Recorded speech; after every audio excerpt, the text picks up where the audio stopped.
Or will our ballistic missile early warning system tell us differently? 7, 6, 5. Not ours, but theirs. And if it is theirs,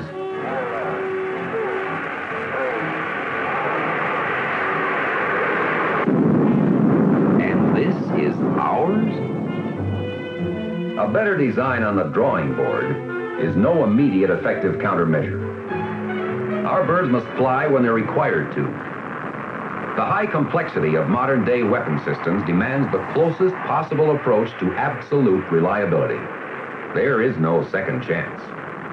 So there must be absolute process control during system design and system manufacture.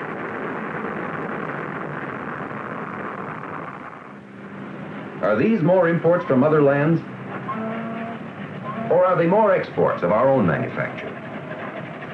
Unless we can compete successfully, both at home and abroad,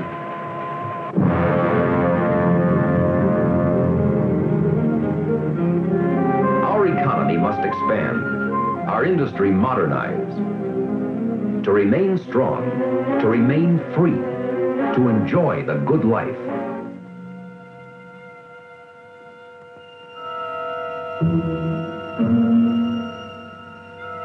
We also need newer and better aerospace vehicles, and we need them fast.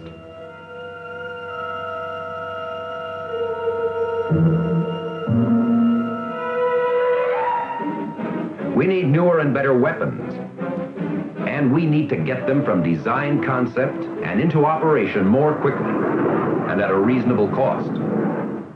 We need new and better products for civilian consumption. Products which can compete with foreign goods here at home or in foreign markets.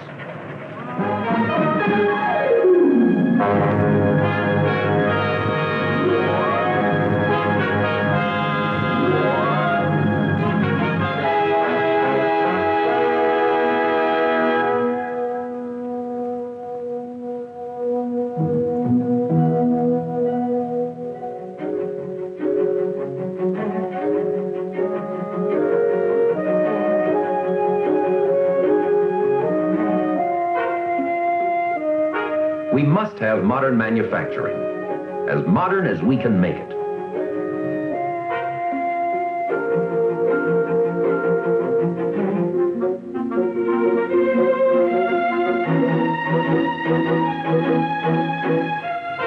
Modern manufacturing is a command performance.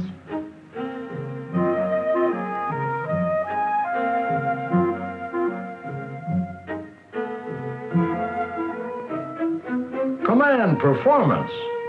Well, we usually have enough command of our process to get the performance we want. Of course, it takes a lot of time to get from a set of new drawings to a finished product. But time is something we don't always have. The period from development to product is growing shorter and shorter. As someone said, time has collapsed. Now let's try this process. Say the complete product is a Type 20K, and we're changing it with a modification of the Type XR. Now, suppose all you needed to do was to say into a transmitter, 3 Type 20K modification XR. Orders to the plant. That's right. You merely define what you want, and in a fraction of the time it would take conventionally, your product's manufactured, assembled, and ready to ship. And that component we were talking about is only one of many making up the complete product. How could you do all that so quickly? Not only so quickly, but in much less space. You'd need a much larger plant to do this by conventional methods. Oh, this is not conventional. Not at all. This is a modern plant, really modern. What do you mean by that? When you give your command over the mic, which may be in the plant or remote, almost anywhere, the information feeds into a voice converter, which translates your language into a language which the computer can understand. The computer analyzes your request, then draws on its store of information to produce a series of tapes, which feed into a production control center. This center not only controls each of the machines, but the flow of parts as well, acting as a scheduling unit. Now all of the manufacturing units are actuated. Basic shapes are routed to production centers for complete processing. Completed components are then checked automatically by inspection machines, then sent on to a robot subassembler. Subassemblies proceed on to a robot for final assembly, and then on to shipping. That's what I call command performance. Of course, I've oversimplified the process a bit. You mean you've been putting me on, don't you? Not exactly. This is not as fantastic as you might think. Take the computer, for example. Computers are fairly common today, although we still must talk to them with cards or tape rather than directly. But they're getting more sophisticated all the time. And from this information, a control tape is produced. Control tape for what? To control a manufacturing process.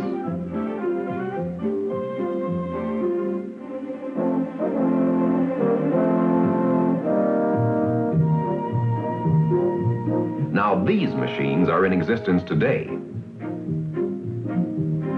Inexpensive tape-controlled drill presses.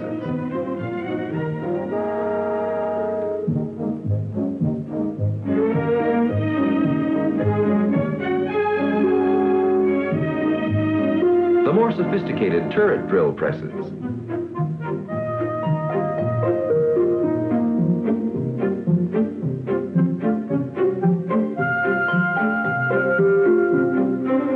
Vertical turret lathes, capable of high-accuracy contouring.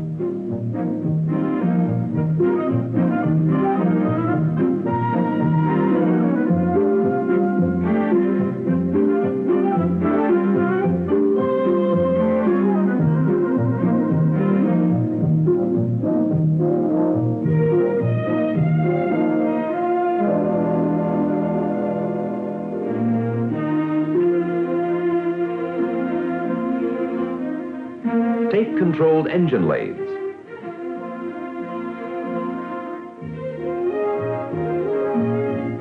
With equally exacting contouring and thread-cutting capabilities.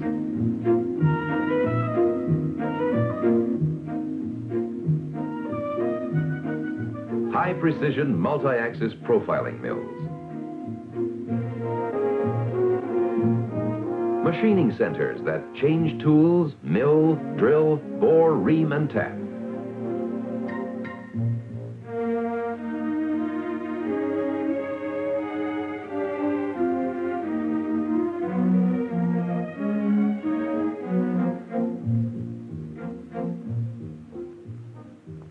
In many cases, they can complete the entire manufacturing process in just one setting. Fully capable of doing that job of yours we were talking about, and even more.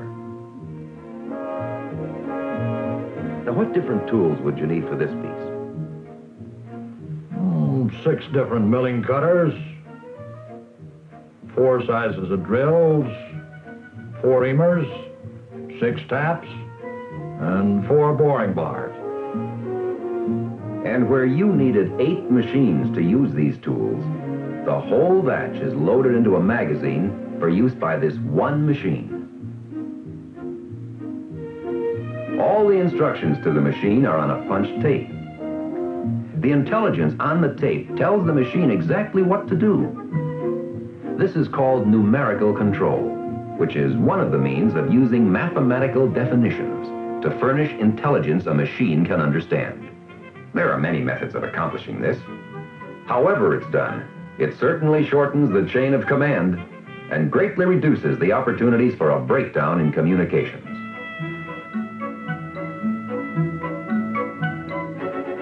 There's the same casting you would have started with in your conventional shop. But notice there's only clamps required. The machine itself will even make its fixtures from tape control if necessary. And there you are. All the machining done in only 45 hours. How long would it have taken in your shop? Oh, about 300 hours to machine and 26 weeks of lead time. After you tooled up. Remember, the lead time here was only 2 weeks. If you need a second or third or fourth piece, you get them in a matter of hours. All exactly alike. Now that's performance. What happened to automatic inspection you were dreaming about? That was no dream. They're already in existence, too. And research and development are making them better all the time.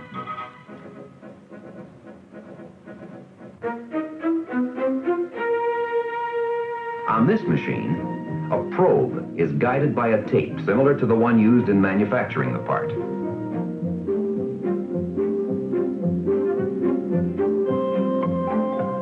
The measurements are recorded for inspection and record. But you still need an original detailed drawing, don't you? Not necessarily, but if you want one, it can be made from a numerical control tape too, operating an engineering machine. Often the drawing can be made at the same time the part is being made, using instructions from the same tape. I noticed the loading and removal from the machine is still conventional. But it needn't be. You'll find automatic loaders and transfer mechanisms on a lot of production lines today.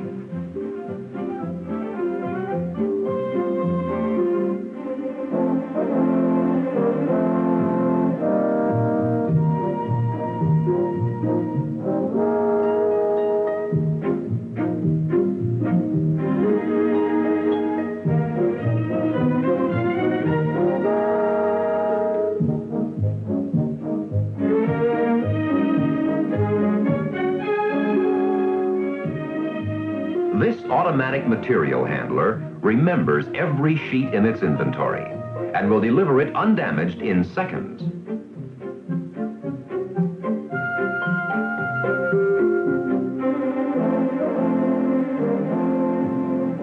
This robot manipulator will perform a variety of handling operations.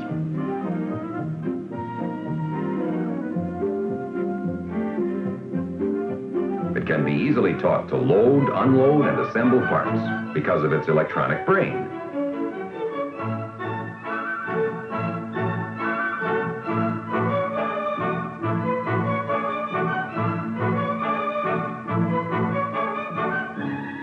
So you see, we have practically all the elements of our plan of the future. It's just a matter of time before someone puts them all together to make the dream a reality.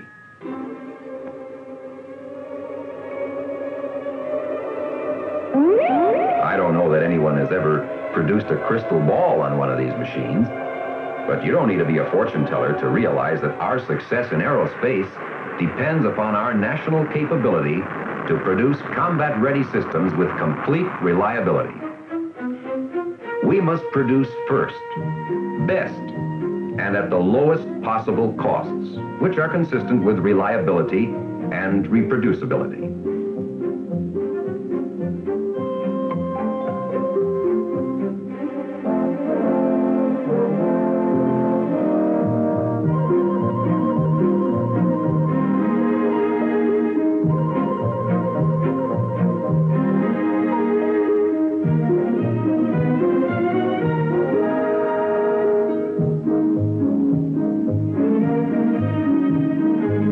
This means that we must be able to manufacture from all sorts of new and exotic materials.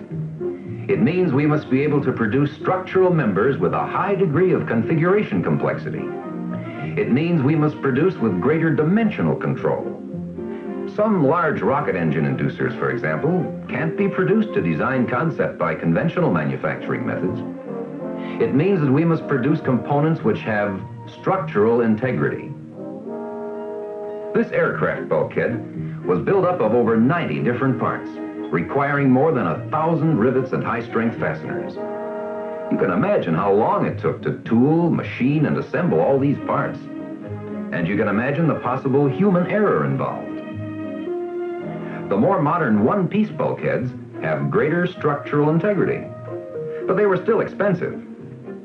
These one-piece bulkheads were first produced by conventional methods, using specially designed tracer-controlled rotary tables with many coordinated overlay templates and tracer patterns.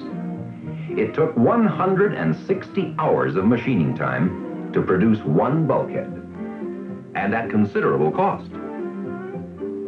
The part is now programmed on a numerically controlled skin mill to machine 2 at a time. This requires only 2 sets of vacuum chucks and 9 reels of tape.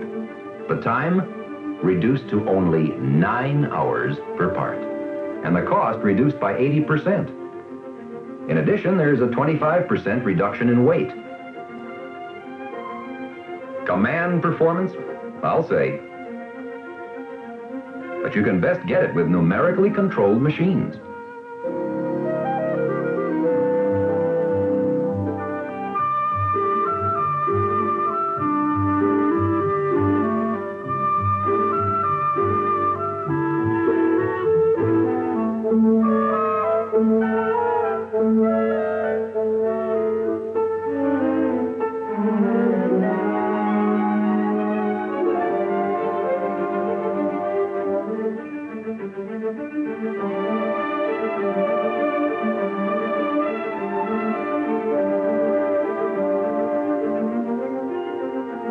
Can this type of control be applied to other types of machines? Certainly. There are machines that automatically position and punch all types of panels.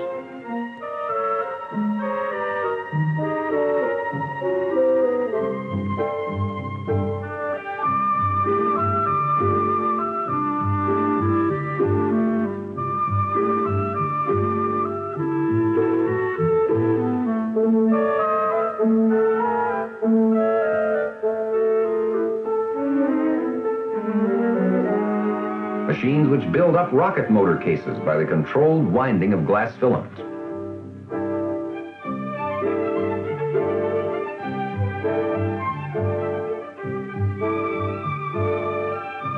Machines that position connector panels for wiring.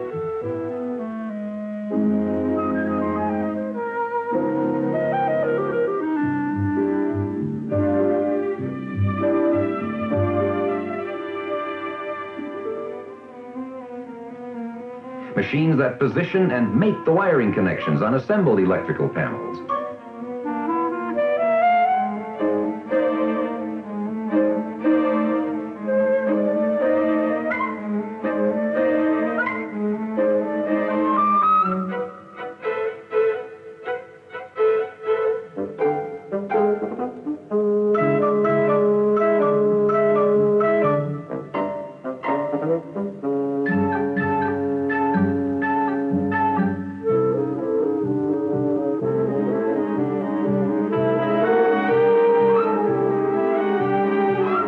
Machines for drilling printed circuit boards.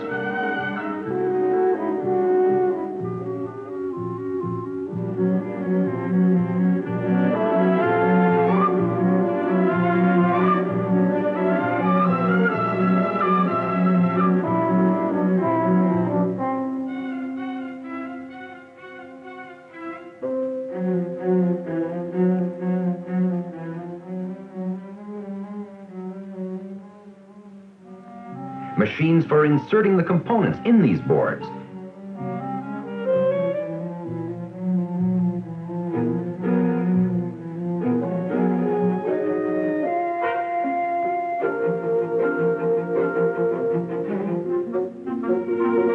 Machines for spot welding, which saves 72% in labor costs.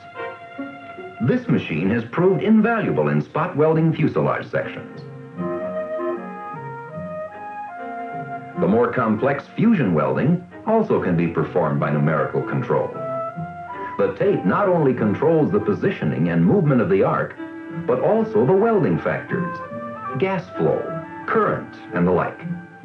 In guiding the arc, the control permits blind welding down through one structural member to fuse it with a hidden member below. The result? A stronger weld, a member with more structural integrity. A more reliable weapon system.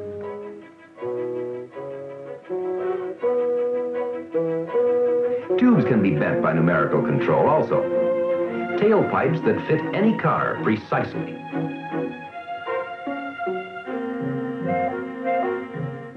Or the miles of plumbing used in modern missiles, and all without the need for separate jigs and setup time.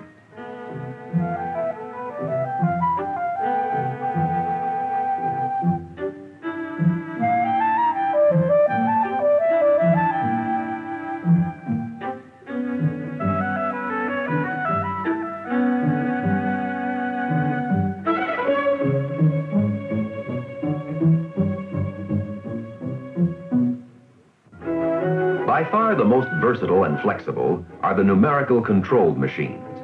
For one piece or production runs, they're the answer to involved machining operations. And for machining control, you can't beat instructions which are fixed and not subject to human error or emotion. Why, this tape could be sent anywhere in the world to a similar numerically controlled machine. And it would produce a part interchangeable with the one produced here from this tape. May we backtrack a moment? Surely. Just how do the instructions get to the machine in the first place? Well, let's begin with your own sketch of some part. Make it complicated. We'll hog it out of a block. Let's use master dimension. Okay.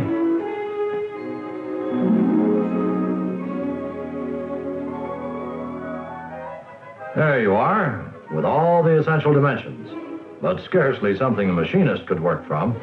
That took you about an hour. Now, we'll take this to a programmer as the next step in tape preparation.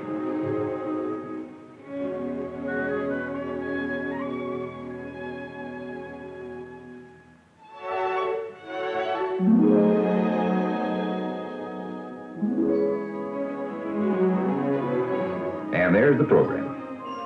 Now, let's see, that took about an hour and 45 minutes. Add that to the hour for the sketch. And the 5 minutes it took us to get here. And the total's 2 hours and 50 minutes. Those words on there look sort of familiar, but different. That's right. They're a kind of pidgin English. This information will command the tool to start from the point called set point, which is defined as the point with coordinates 1, 1, 1.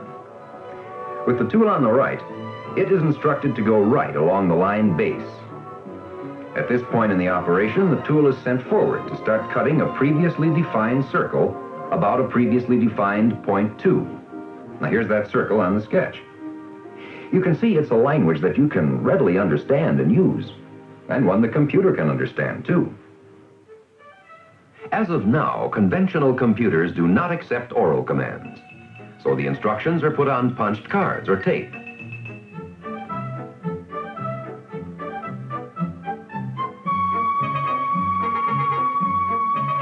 We're moving right along. Just 10 minutes for that job, for a total of about 3 hours. Now the computer operator gives the commands to the computer, which translates them into machine language. And here are the commands we'll take to the machine. We've now spent only 3 hours and 20 minutes. That's really chopping down lead time, isn't it? Yes. I expect it would have taken me weeks to design and tool for this job. It might be a good idea to think about modernizing then. This whole system's called numerical control? Well, the machines are operated by numerical control. When you talk to a computer, though, well, that's a little higher order of communication. I suppose you might call it symbolic control at that point.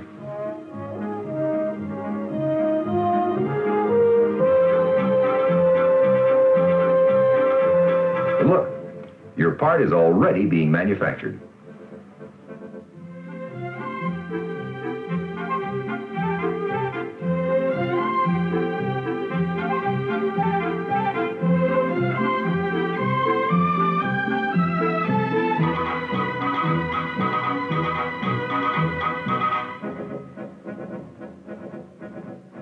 There's your part. Just 4 hours after you started making the sketch. You want to check it out? You bet. Amazing. Absolutely amazing. You see, what happened was that the machine did what machines can do best, and humans did what humans can do best. You did the designing, the creating. The programmer planned the process from his knowledge of machining and the particular machine. And being human, you were able to start a chain of command to the machine, a very short and very exact chain. As a result, you obtained a superior performance from the machine, far better than by conventional methods. And you get the same performance time after time, because the commands cannot change. And that's why you call it command performance. That's right. Well, what about the actual joining, forming, or removal of metal? What's new along these lines? Plenty. Electron beam welding, for one thing.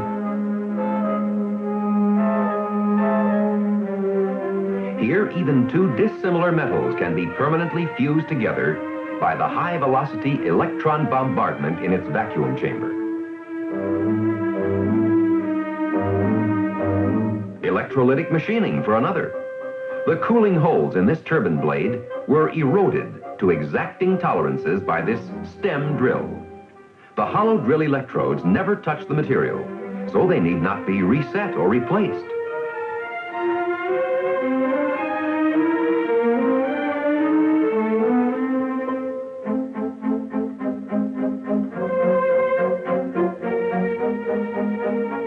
Just the opposite of electroplating, huh? Correct. This finished turbine bucket was shaped from high-temperature material. And here are the shaped electrodes that were used to do it. The process replaces a dozen conventional machines and produces a yearly savings of about 80%. When subjected to enough pressure, metals become plastic and are easily formed. This vertical shear forger produces turbine compressor shafts at a savings of $1,500 per part.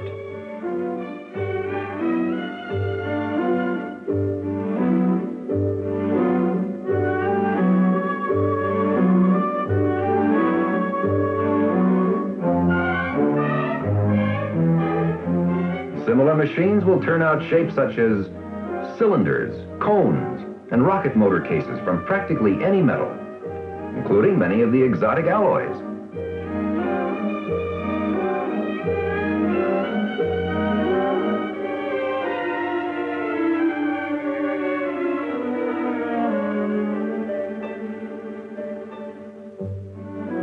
Or suppose your product needs formed parts, like this. This machine pre-stresses metal to its yield point and has a tension control system, so that forming is accomplished with high accuracy.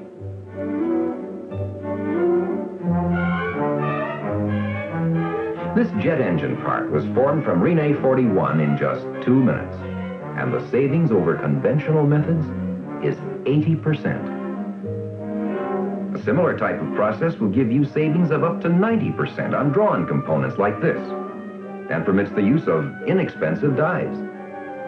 This blank holder, adapted to a conventional press, pre-stresses the metal and makes it more flowable than plastic. By adjusting the stress, almost any metal can be formed using the same die. Normally, 3 draws would be required to produce this part, with 270 hours of handwork for finishing. But here it is, produced in 1 stroke, holding its shape without springback, and maintaining that shape throughout subsequent welding. This hydroform turns out complex shaped parts in seconds that formerly took hours to fabricate, assemble, and weld. The rubber bladder reduces tooling to only 1 inexpensive die.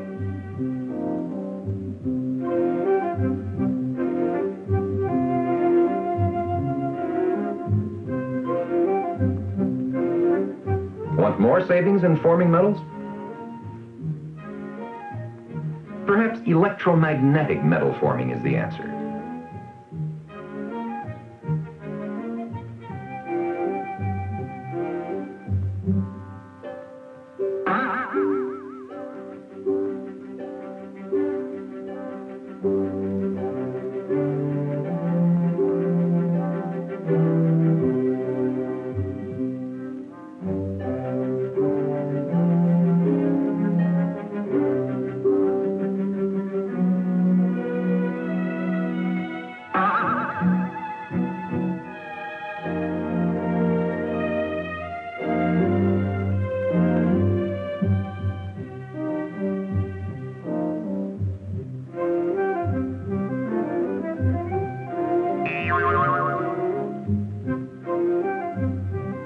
This process uses powerful magnetic fields to swage, expand, compress, coin, shear, and assemble conductive metals without mechanical contact with the work. This machine uses the explosive power of man-made lightning to form parts.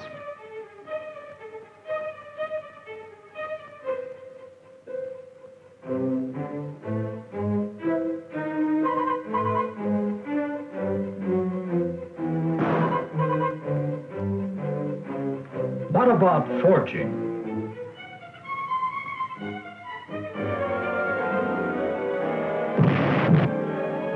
How about that? That's high energy rate forging.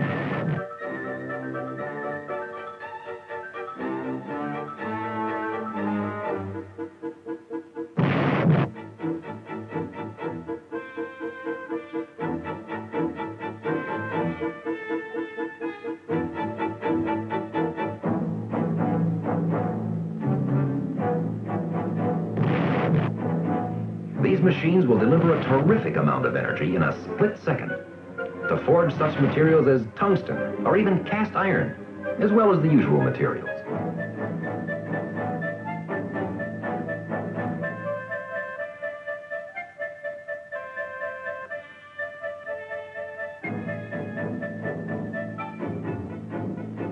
High-tonnage mechanical presses also offer great savings in the production of precision forgings.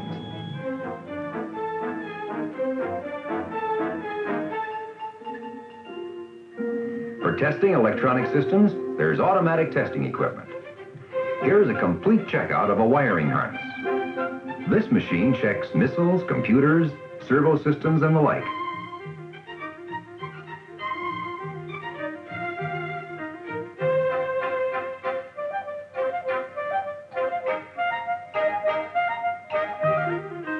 The results of the tests can be recorded on a printed readout. And the savings? Well, in addition to the time, this piece of equipment replaces 150 separate pieces of test equipment required on many of the complicated checkouts. Imagine what all these methods of modern manufacturing are going to do for the designers. And of course, you've seen only a few of the many new methods available today.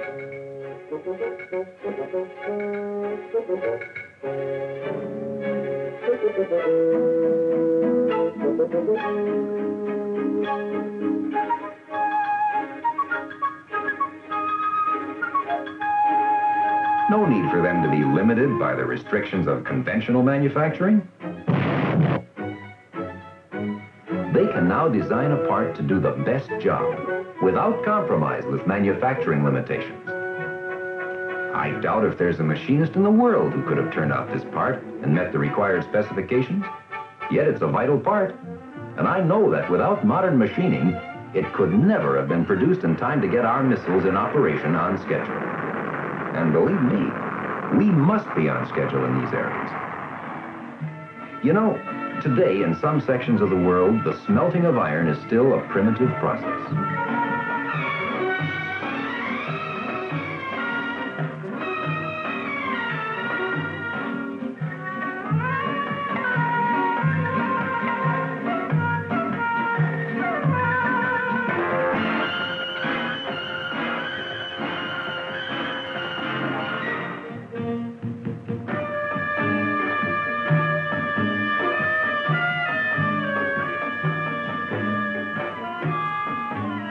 And metal forming is equally crude. But some of our manufacturing processes still border on the primitive. While even the most modern standard machine tools are efficient for general applications, they will not readily accept the numerical control input so vital for the effective production of aerospace vehicles. We must modernize our manufacturing methods and go from design concept to finished product as quickly as possible. We must keep the wheels turning the best way we know how. We must apply what we know today and search for ever better methods.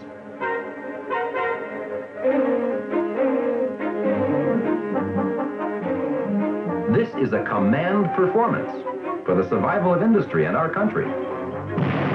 Say, do you still have that clipboard? Sure. Here it is. Why?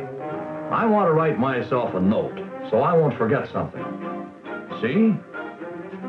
This is going to be a command performance, too. Good idea. Because the Defense Department expects its contractors to maintain a modern base in their facilities. In keeping with the advance of aerospace technology, we need the productivity, reliability, and repeatability that only modern manufacturing can provide.